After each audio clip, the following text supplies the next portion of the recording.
하나님께서 우리에게 주신 귀한 선물들을 우리는 많이 받았습니다. 그 선물은 대가를 바라고 주신 게 아니라 값없이 주신 선물입니다. 정말로 거저 받은 것입니다. 거저 받았으니 거저 주어라 라고 하시는 말씀, 하나님께 주신 귀한 선물들을 보면은 참 귀합니다. 정말 품격 있는 선물들을 하나님께서 우리에게 주셨습니다. 선물을 주고받을 때 특별히 기분 좋은 선물이 있고, 선물을 받아도 좀 기분이 그런 선물들이 있습니다. 어떤 때 그런가? 물론 선물에는 이 내용물이 중요합니다. 내용에 가치가 있는 선물, 그리고 내용에 귀한 의미가 담겨 있는 그런 선물들이 정말로 기억에 남고 또 기분을 좋게 합니다. 그런데 그 내용물뿐만 아니라 전달하는 방식에 있어서 포장을 어떻게 했는지, 또 어떤 마음으로 주는지, 이런 거에 따라서 선물을 주고받는 사람들의 관계가 형성되고 영향을 줍니다.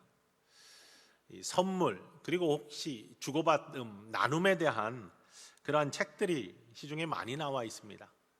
루이스 하이드라는 사람이 쓴 선물이라는 책이 있습니다. 더 기프트라는 책인데요, 루이스 하이드는 예일 출신이고 하버드에서 창작 글쓰기 같은 걸 가르친 그런 사람입니다. 근데 이분이 선물에 대해서, 책 제목도 선물인데 선물에 대해서 책을 쓰면서 이런 이야기를 풀어냅니다. 선물은 그게 가치가 있는 것이 중요하다. 근데 선물의 가치는 물질적 가치도 있지만 사회 문화적 가치가 참 중요하다. 그래서 좋은 선물을 주고받는 것이 사실은 사회 문화적으로 사람과 사람 사이의 관계에 영향을 주고 인간관계를 잘 맺으면서 세상을 성공적으로 살게 하는 굉장히 중요한 통로이다. 그래서 선물은 물질적 가치뿐만 아니라 사회 문화적 가치가 아주 중요한 모습이다라는 것을 풀어내고 있습니다. 또한 한 2주 전에 우리 황 목사님이 수요예배 시간에 Give and Take라는 책을 소개해 준 적이 있습니다. 이 Give and Take라는 책도 우리말로 번역이 되어 있는데 부제에 이렇게 되어 있어요. 주는 사람이 성공한다. 이게 나눔에 있어서 나눔이 풍성한 사람, 주기를 좋아하는 사람이 사회적으로 성공하는 사람이 더 많다라는 그러한 이야기입니다.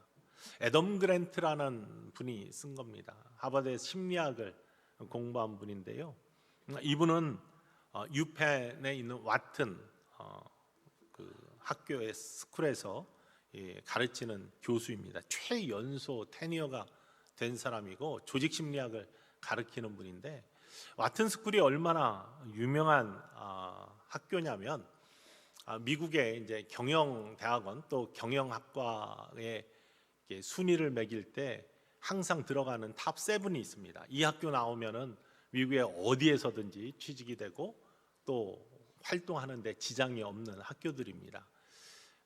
랭킹이 해마다 바뀌기는 하지만 대부분 시카고 유니버시티의 부스 스쿨이 가장 그래도 탑 랭킹에 있습니다. 하버드하고 스탠포드도 유명하지만 거기에는 이름이 따로 붙어 있지 않습니다.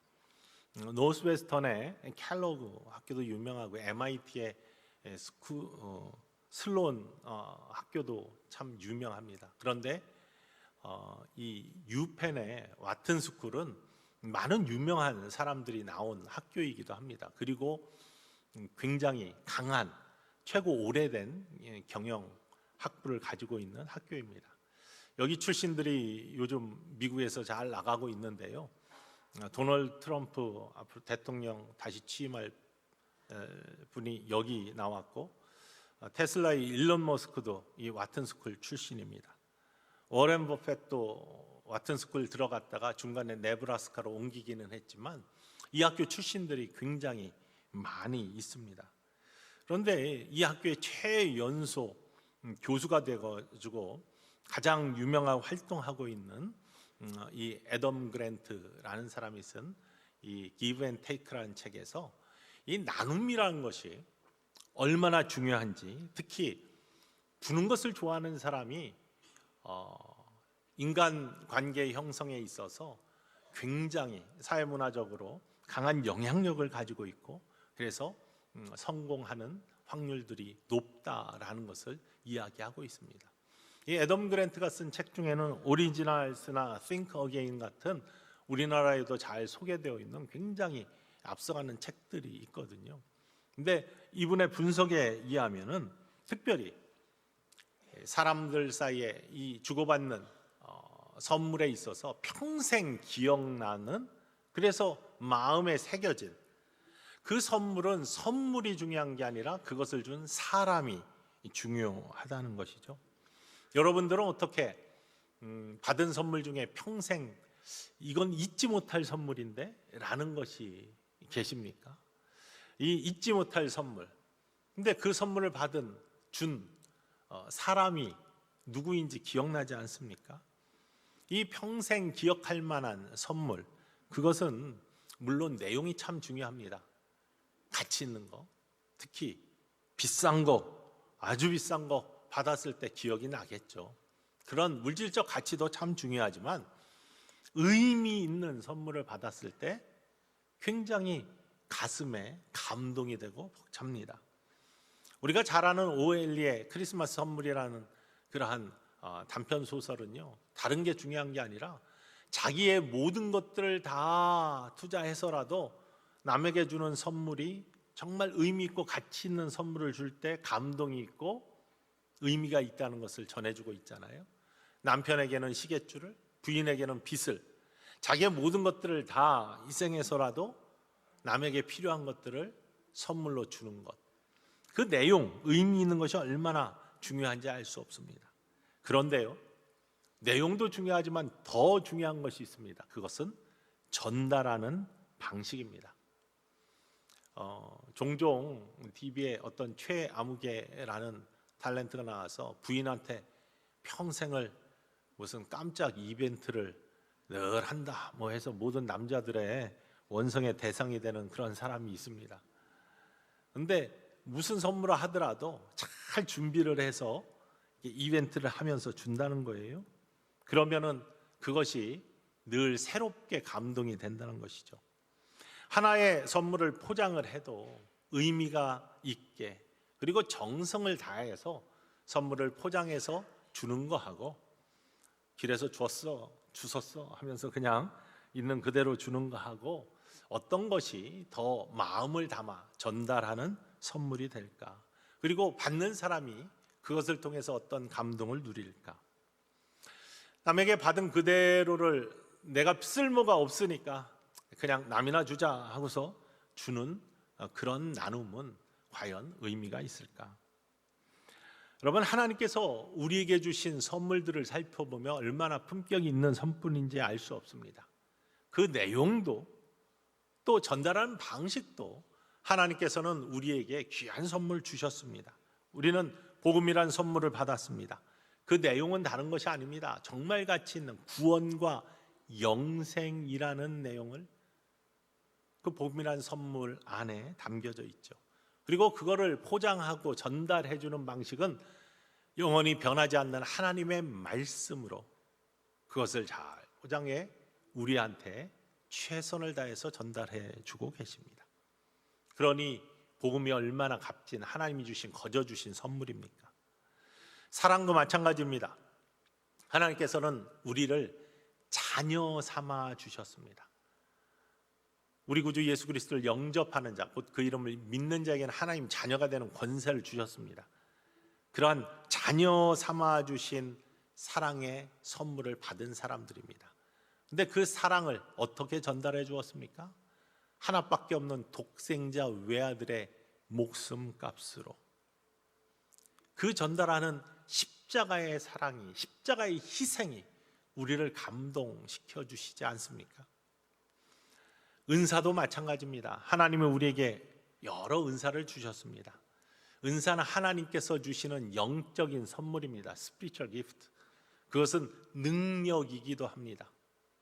우리가 이 땅을 살아가면서 하나님께서 우리를 부르셔서 하나님 자녀로 삼으시고 하나님 자녀답게 살기 위해서 하나님을 섬기고 그리스도의 몸된 교회를 섬기고 성도를 섬기고 세상을 섬기게 하기 위해서 그냥 부르시지 않습니다. 우리에게 선물을 주시는데 그것이 은사입니다. 우리에게 능력을 주십니다. 섬길 수 있는 능력을 주십니다. 하나님의 은혜의 통로가 될 수 있는, 우리 안에서 행하시는 분은 하나님이신데 하나님의 기쁘신 뜻을 위하여 우리 안에 소원을 두고 행하게 하시는데, 그 소원을 두고 행하게 하시기 위해서 그냥 우리를 부르시는 게 아니라 우리에게 능력을 주십니다. 영적인 능력을 주십니다. 그것이 은사입니다. 여러분에게도 모두 능력 주신 하나님이심을 믿으시기를 주님의 간절히 축원을 드립니다. 성령 받은 사람들은요, 그리스도 예수 안에서 믿음으로 구원받고 하나님의 자녀가 되는 권세를 누리는 사람들은 하나님께서 이런 은사를 주셨습니다. 이 은사는 거저 주신 것입니다. 그런데 이 거저 주신 귀한 선물은 갖고만 있으라고 하지 않으셨습니다. 숨겨두지 말라고 하셨습니다. 이걸 나누어야 됩니다. 그래야 풍성해지고요, 내가 가지고 있는 작은 것이라도 나누면 큰 기적의 통로로 쓰임받는다고 지난주에도 함께 나누었습니다. 우리를 초대하시고 거저 주신 귀한 선물로 우리도 그 선물을 함께 나누게 우리를 초대해 주셨습니다. 우리는 하나님께 이 선물을 돌려드려야 되고 그리스도의 몸된 교회에, 또 성도들에게, 그리고 세상에 이 귀한 선물을 함께 나누라는 초대를 받았고 사명을 받았습니다. 선물의 내용도 중요하지만 이 나누는 방식, 어떻게 이것을 나눌까, 어떤 마음으로 나눌까, 어떤 포장으로 이 선물을 전달할까라는 것이 참으로 중요한 문제입니다. 오늘 본문 말씀은 이런 은사를 어떻게 나누어야지 하나님이 가장 기뻐하시는 나눔이 되고, 또 우리에게 주신 하나님의 귀한 선물들을 숨겨두지 아니하시고 그것을 함께 나누는, 선물을 다른 이들에게 함께 나누는 일에 우리가 초대받았는데, 어떤 방식으로, 어떤 포장으로 이 은사라는 능력을 나누는 것이 하나님이 가장 기뻐하시는 축복의 통로가 될 것인지를 우리에게 설명하고 있습니다. 은사는 영적인 선물입니다. 스피리추얼 기프트입니다. 이 영적 은사가 어떤 것인지에 대해서는 고린도전서 12장에 잘 나와 있습니다. 고린도전서 12장 7절로부터 11절 말씀을 보면은 이렇게 되어 있습니다. 각 사람에게 성령을 나타내심을 유익하게 하려 하심이라. 자, 우리에게 모든 것들을 주시는 은혜의 통로가 되신 분이 성령님인데, 특히 은사를 우리에게 허락하시는 분은 성령님인데, 왜 주시느냐? 유익하게 하려고. 하나님께 유익이 되고, 교회에 유익이 되고, 우리의 삶에 유익이 되고, 세상에 유익이 되라고 이 은사를 주시는 겁니다.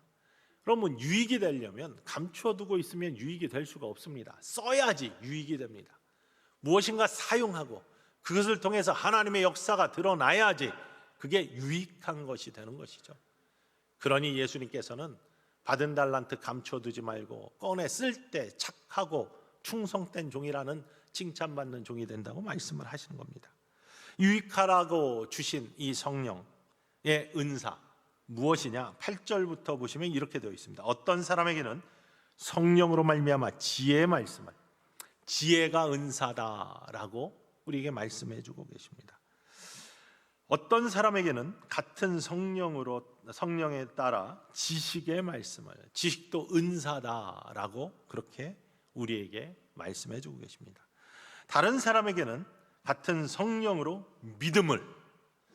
믿음도, 흔들리지 않는 믿음도 은사 중 하나다라고 그렇게 성경이 말씀하고 계십니다. 제 말이 아닙니다. 성경 말씀입니다. 어떤 사람에게는 한 성령으로 병 고치는 은사를, 성령이 주시는 선물입니다. 어떤 사람에게는 영적 능력 행함을 이라고 되어 있습니다. 어떤 능력 행함이냐? 예수님께서 특별히 마태복음 10장 8절에 너희가 거저 받았으니 거저 주어라 라고 말씀하시기 전에 너희가 하나님께 주신 놀라운 능력들을 행함에 있어서 죽은 자를 살리고 병자를 고치고 문둥병자를 고치고 또 이런 일들을 행함에 있어서 거저받았으니 거저주어라 하잖아요. 이 모든 것들이 능력 행하는 일입니다. 또 어떤 사람에게는 예언함을, 예언도 은사다.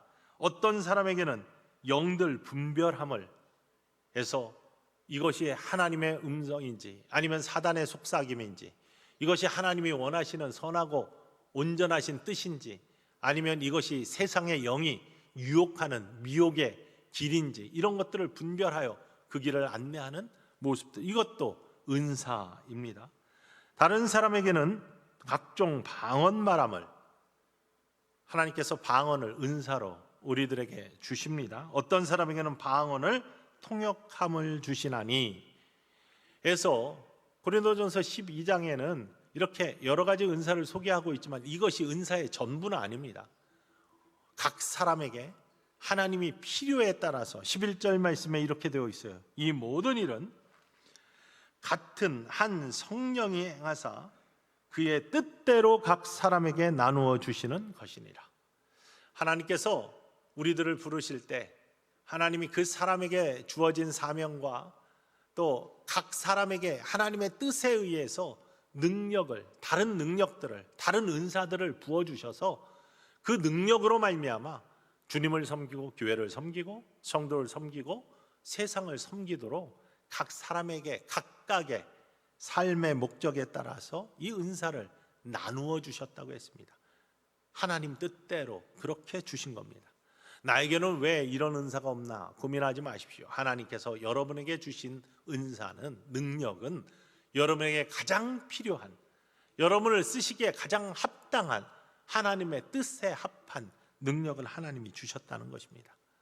하나님이 주신 능력을 사모하시며 하나님께서 주신 귀한 능력을 기뻐하시며 쓰실 수 있는 축복의 사람들 모두 되시기를 주님의 이름으로 간절히 축원을 드립니다. 하나님께서 이런 능력을 주셨습니다. 이게 권능입니다. 오직 성령이 너에게 임하시면 너희가 권능을 받고 라고 할 때 이 권능 중에 권능이 다른 말로 하면 능력인데요, 사도행전 2장에 나오는 오순절 마가의 다락방에 성령이 임할 때 가장 먼저 주신 능력, 은사는 무엇이냐? 방언의 은사였습니다. 방언의 은사는 두 가지의 모습이 있는데, 하나는 다른 나라의 말을 하는 것, 또 하나는 신비한 신령한 말로 하나님과 교통하는 그런 말이 있습니다. 사도행전 2장에서 오순절 성령의 다락방에 주신 은사는 다른 나라 말을 하는 겁니다. 오순절 이스라엘의 명절을 맞이하여 세계 각처에 흩어져 있던 사람들이 각각 다른 말을 쓰고 있는데 그 사람들이 모두 예루살렘에 모였습니다. 이런 흩어진 디아스포라 유대인들이 모였을 때 그리스도 예수에 대한, 십자가에 대한, 부활에 대한 복음을 하나님이 전하게 하시기 위해서 권능을 주셨습니다. 다른 나라 말을 할 수 있도록.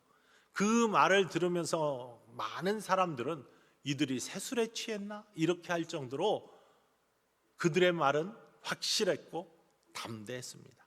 특별히 다락방에 숨어있던 사람이 권능을 받고 담대해져서 하나님이 주신 능력을 가지고 예루살렘에 나가서 복음을 나누었습니다. 하나님이 주신 먼저 누린 감격을, 성령의 능력을 가지고 나가서 이 복음을 다른 사람들과 나누었습니다. 선물로 준 것이죠. 이것이 처음에 방언을 받고 나갔던 사람들의 모습입니다. 그런데 이러한 방언의 은사는 외국말만 하는 것이 아니라 하나님과의 기도 시간에 영적인 친밀함을 위해서 하나님이 주신 그러한 신비한 언어의 말도 있습니다. 이 방언뿐만 아니라, 방언 통역함 뿐만 아니라 여러 능력들, 능력 행함, 예언함, 영적 분별함, 그리고 여러분들이 가지고 있는, 나에게는 어떤 능력을 주셨나? 어떤 이에게는 좋은 목소리를 주셔서 찬양하게 하시고, 어떤 이에게는 좋은 기술을 주셔서 교회 물건들을 잘 만게 하시고, 정원을 가꾸게 하시고, 건강을 주셔서 주차를 추운 날에도 안내하게 하시고, 악기에 귀한 재능을 주셔서 하나님을 찬양하는 도구로 쓰게 하시고, 각각의 다른 달란트들을 주셔서 그 재능으로, 그 선물로 주님을 섬기게 하시고 세상을 섬기게 하셨습니다. 그것들을 써야 된다는 것이죠. 하나님이 주신 선물을 그냥 가둬두는 것이 아니라 그것들을 나누라고 하나님께서 우리를 불러주셨습니다. 근데 그냥 나누는 것이 아니라 선물에는요, 내용도 중요하지만 의미도 중요하지만 그걸 어떻게 전달하느냐, 어떻게 그걸 잘 포장해서 이웃에게 나누어 주느냐가 참 중요하다라는 사실입니다. 오늘 읽은 말씀은 고린도 교회에 관한 말씀입니다. 고린도전서는 사도 바울이 고린도 교회에 보낸 서신입니다. 고린도 교회는 성경에 나타난 대로 풍성한 교회였습니다. 고린도 교회는 사람도 많았고요, 물질도 풍성했고 은사도 풍성했습니다. 하나님이 축복하신 교회입니다. 늘 풍성함이 끊어지 않았습니다. 그래서 고린도전서 1장 7절 말씀에 이 영적인 풍성함, 은사의 풍성함을 이렇게 고백하고 있습니다. 읽어볼까요? 너희가 모든 은사에 부족함이 없이 우리 주 예수 그리스도의 나타나심을 기다림이라. 은사의 부족함이 없이 우리 구주 예수 그리스도의 나타나신 날을 기다리고 있는 모습, 이게 고린도 교회였습니다. 은사가 풍성했습니다. 수많은 은사들, 조금 전에 이야기한 고린도전서 12장에 나타난 그러한 은사들을 하나님이 주셨습니다. 그래서 고린도 교회는 물질도 풍성했을 뿐만 아니라 고린도 지역 자체가 비옥한 곳이고 항구 도시고 이렇기 때문에요, 그렇지만 은사도 풍성하여서 늘 성령의 뜨거움이 있었던 교회입니다. 그런데 이 교회에 두 가지 문제가 있었습니다. 이것을 사도 바울이 격정하면서 고린도전서 서신에 기록하고 있죠. 첫 번째는요, 그룹이 나누어져 있었어요. 패거리가 있었어요. 고린도전서 1장 10절로부터 13절까지 이렇게 그 모습을 고백하고 있습니다. 읽어볼까요? 형제들아, 내가 우리 주 예수 그리스도의 이름으로 너희를 권하노니 모두가 같은 말을 하고 너희 가운데 분쟁이 없이 같은 마음과 같은 뜻으로 온전히 합하라. 내 형제들아, 글로의 집 편으로 너희에 대한 말이 내게 들리니 곧 너희 가운데 분쟁이 있다는 것이라. 내가 이것을 말하거니와 너희가 각각 이르되 나는 바울에게, 나는 아볼로에게, 나는 게바에게, 나는 그리스도에게 속한 자라 한다는 것이니 그리스도께서 어찌 나뉘었느냐? 바울이 너희를 위하여 십자가에 못 박혔으며 바울의 이름으로 너희가 세례를 받았느냐? 아멘. 너에게 분쟁이 있단 말이 들린다. 패거리가 지어져 있는 것이 나에게 들린다. 어떤 이는 게바에게 속한 사람들이고 어떤 이는 아볼로에게, 어떤 애는 바울에게, 어떤 애는 그리스도에게 속했다, 이렇게 이야기한다. 그런데 생각해봐라. 너희를 위해 십자가에 못 박히신 이가 누구냐? 바울이 너희를 위해 십자가에 못 박혔냐? 게바가 너희를 위해 십자가에 못 박혔냐? 베드로가? 아니지 않느냐? 오직 그리스도 예수 한 분이 너희의 새 생명을 위해 십자가에 죽으시고 부활하셔서 너희의 구주가 되지 아니하셨냐? 그리스도의 몸된 교회의 머리는 예수 그리스도 한 분이시다. 우리가 섬기는 분은 그리스도 예수 한 분임을 믿으시기를 원합니다. 우리는 사람에게 속한 사람들이 아닙니다. 게바에게, 아볼로에게, 바울에게 아니다. 우리는 그리스도 예수에게 속한 사람들이다. 그리스도 예수의 몸된 교회의 지체, 그리스도의 몸을 이루고 있는 지체들이다. 그러니 그리스도를 섬기는 것이고 하나님께 영광을 올려드리는 믿음의 사람들로 자리해야 된다. 우리 모두가 오직 그리스도 예수 안에서 하나 되는, 그리고 오직 그리스도 예수를 섬기는 축복의 사람들이 되기를 주님의 이름으로 간절히 축원을 드립니다. 그것이 교회 본질이고 교회의 사명입니다. 그러면서 또 하나를 지적하고 있는데, 그거는 은사를 자기의 의의를 위해, 자기 자랑을 위해 사용하는 모습입니다. 특별히 방언의 모습에 대해서 그렇게 얘기했습니다. 가장 겉으로 드러나기 쉬운 것이 방언의 모습입니다. 신비한 언어를 말하거든요. 그러니 남들이 볼 때 와, 은사를, 귀한 은사를 받았네, 이렇게 쉽게 분별할 수 있는 것이 방언의 은사입니다. 근데 그 방언의 은사는요, 전도를 하기 위해서 외국어를 주셨거나 하나님과의 친밀한 깊은 영적 교제를 위해서 신비한 언어를 우리에게 주신 겁니다. 그거를 남들에게 자랑하라고, 나는 이런 은사를 하나님께 주셨다라고 자기를 드러내기 위해서 사용하라고 주신 것이 아니라는 겁니다. 특별히 신비한 언어를 주셔서 그것이 하나님의 뜻을 드러내는 언어가 될 때는 반드시 통역함이 있어서 다른 사람들도 하나님이 원하시는 뜻이 무엇인지를 알아듣게 하라는 겁니다. 그래서 고린도전서 14장 19절 말씀에 이렇게 사도 바울이 이야기합니다. 읽어볼까요? 그러나 교회에서 내가 남을 가르치기 위하여 깨달은 마음으로 5마디 말을 하는 것이 1만 마디 방언으로 말하는 것보다 나으니라. 남들이 알아듣지 못한다면은 내가 아무리 큰 능력을 갖고 있고 하나님이 주신 권위를 갖고 있고 또 은사를 갖고 있다 할지라도 그것이 남들에게 유익되지 않는다면 아무 소용이 없는 것이다. 알아듣는 말 5마디가 알아듣지 못하는 방언의 1만 마디보다 훨씬 더 낫다라고 말씀하십니다. 그것이 방언을 폄하하는 말이 아닙니다.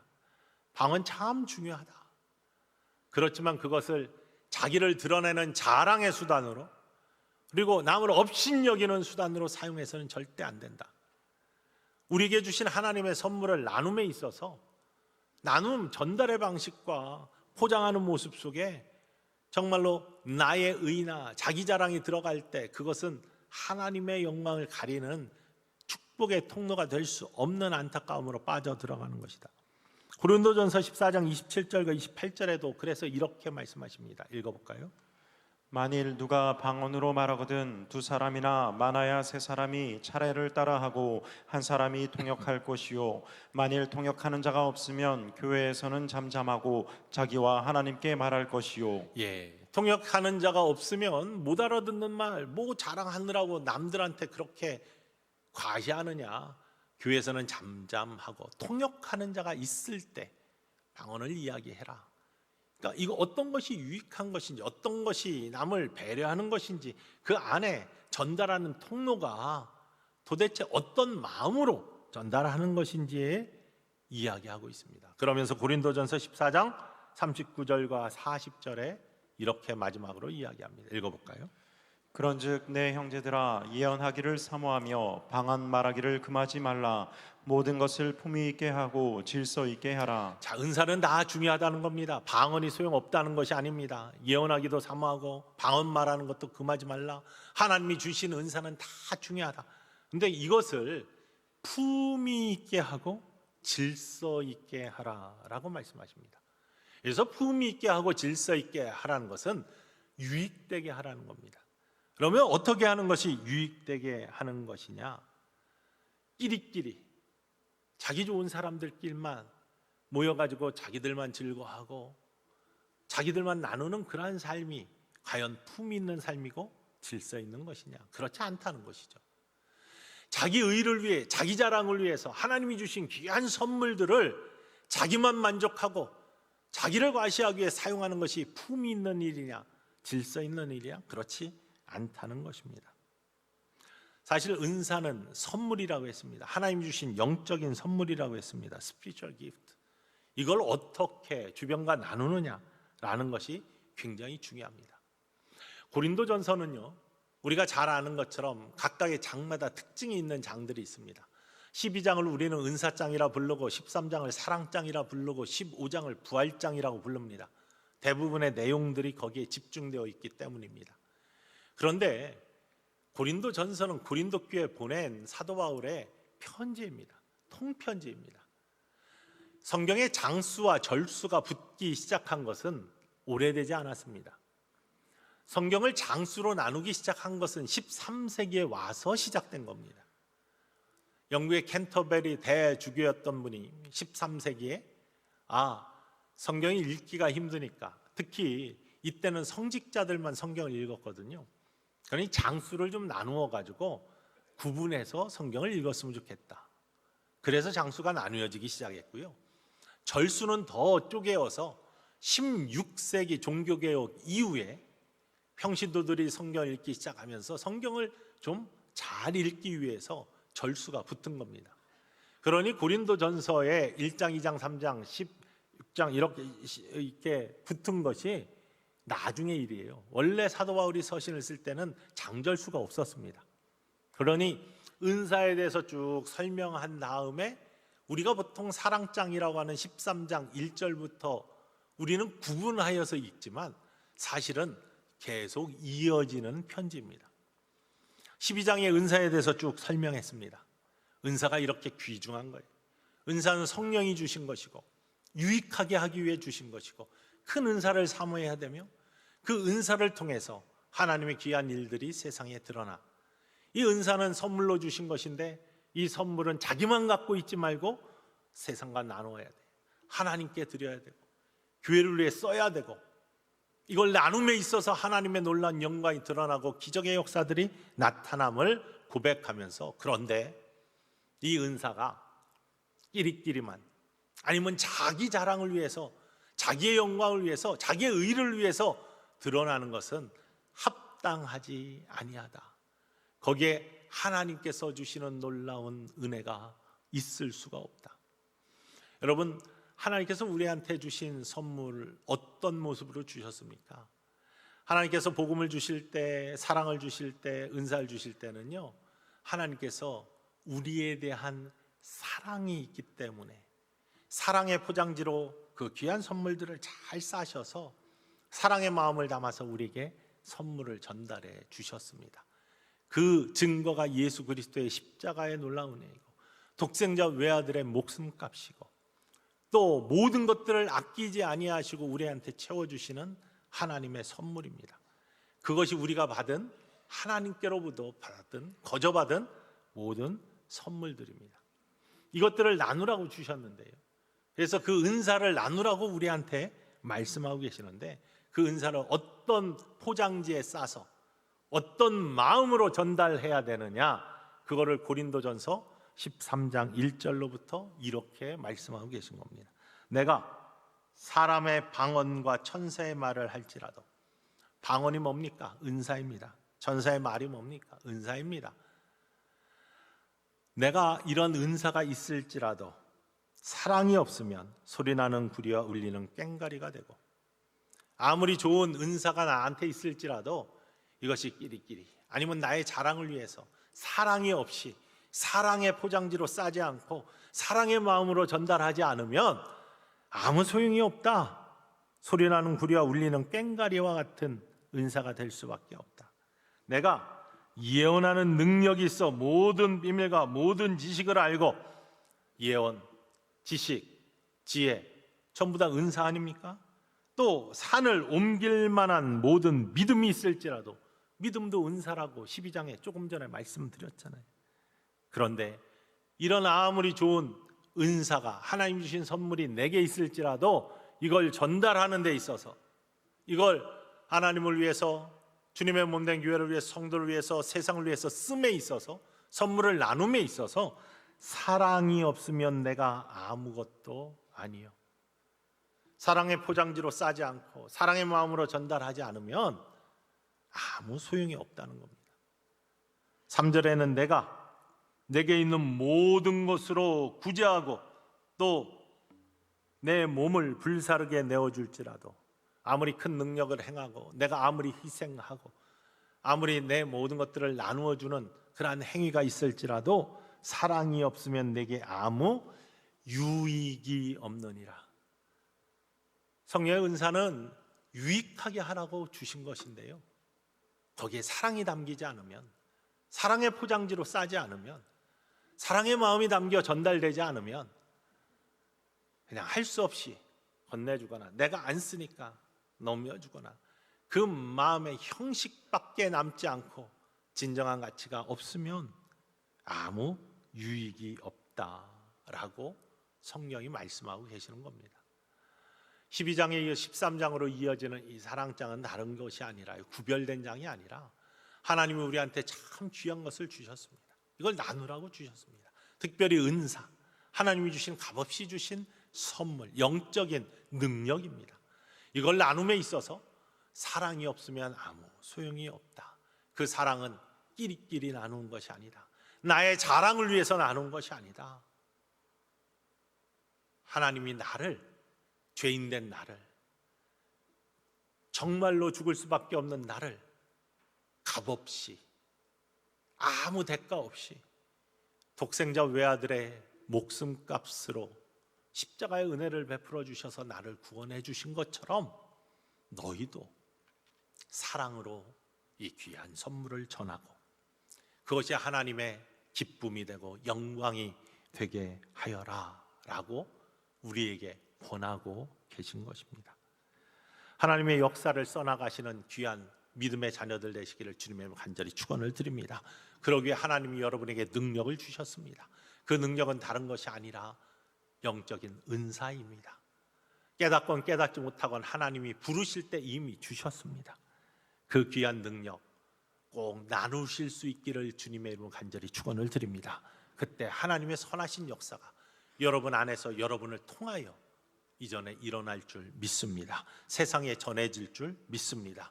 그런데 그냥 전하셔서는 안 됩니다.